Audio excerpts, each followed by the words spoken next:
Oke, kita cerita horor lagi. Jadi kan waktu itu gue pernah bahas dimana orang pengen bikin orang itu luluh sama kita itu pakai darah haid. Jadi gue dapet DM dari salah satu followers TikTok gue. Dia juga menceritakan hal yang sama yang ada di kampung dia. Ceritanya seperti ini. Kita sebut aja namanya Novi. Jadi dulu tuh pernah ada kejadian heboh banget di kampungnya Novi. Sampai orang-orang kampung itu nggak pernah pada berani kalau keluar lewat maghrib. Semua pintu rumah langsung ditutup kalau udah lewat dari maghrib. Jadi ceritanya itu pernah ada seorang istri yang bernama, kita sebut aja namanya Sinta. Jadi dia tuh merasa pengen banget disayang terus sama suami. Dia melakukan apa aja yang penting suaminya tetap sayang sama dia. Termasuk melakukan hal yang aneh-aneh. Nah, suatu ketika suaminya Sinta ini pengen dibikinin kopi. Nah, Sinta pun bikinin kopi. Kebetulan pas itu dia lagi haid.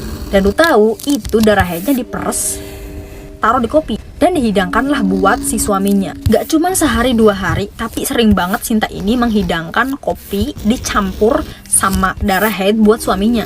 Singkat cerita, istrinya ini sakit parah dan mengalami sakaratul maut hingga akhirnya meninggal dengan keadaan bau busuk. Pas selesai dikuburin ya, dari sore sampai menjelang malam, ini si suaminya tuh kayak ngerasa kesepian banget. Ya pasti sedih sih, karena emang kan ditinggal sama istri tercinta. Dan pas mau tidur nih ya, suaminya tuh kayak ngerasa kayak ada yang mijitin dari belakang. Tapi lama-lama dia mulai terbiasa tanpa hadirnya istri tercinta. Tapi setelah istrinya meninggal 3 hari yang lalu, ada seorang ibu-ibu yang kayak baru tahu kalau si Sinta ini meninggal. Dan ternyata Sinta ini punya hutang ke ibu itu. Tapi ya ibu-ibu itu kayak ya udahlah, kalau memang udah meninggal aku ikhlasin aja. Tapi ibu-ibu itu dengar cerita yang kurang enak, dimana katanya arwah Sinta ini gentayangan. Makanya warga kampung ini selama 8 hari mereka tuh takut banget keluar rumah kalau udah malam hari. Oke, balik lagi ke ibu itu. Jadi ibu itu kan lagi nyuci piring pas malam hari. Tiba-tiba dia tuh kayak ngedenger suara lirih, ada yang nangis. Terus ibu itu memberanikan diri nyari tahu ini sumber suaranya di mana. Dan ternyata pas tahu itu arwah Sinta.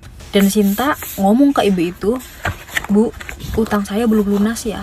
Saya di sini tersiksa banget." Sinta itu ngomong ke ibu itu sambil nangis. Terus dijawab sama ibu itu, "Udah, jangan ganggu aku lagi. Aku udah ngiklasin utang kamu." Si ibu itu juga sempet gemeteran ya, tapi alhamdulillahnya dia nggak terlalu takut karena sering banget ngelihat hal-hal kayak gitu. Dan yang sangat mengejutkannya, ini Sinta ini sering banget nakut-nakutin orang kampung. Dan yang lebih parahnya, arwah Sinta ini di mulutnya ada pembalut yang udah busuk. Itu karena semasa hidupnya dia melakukan hal-hal yang pokoknya buat kalian jangan pernah ngelakuin hal-hal yang seperti itu, karena dampaknya bisa fatal banget.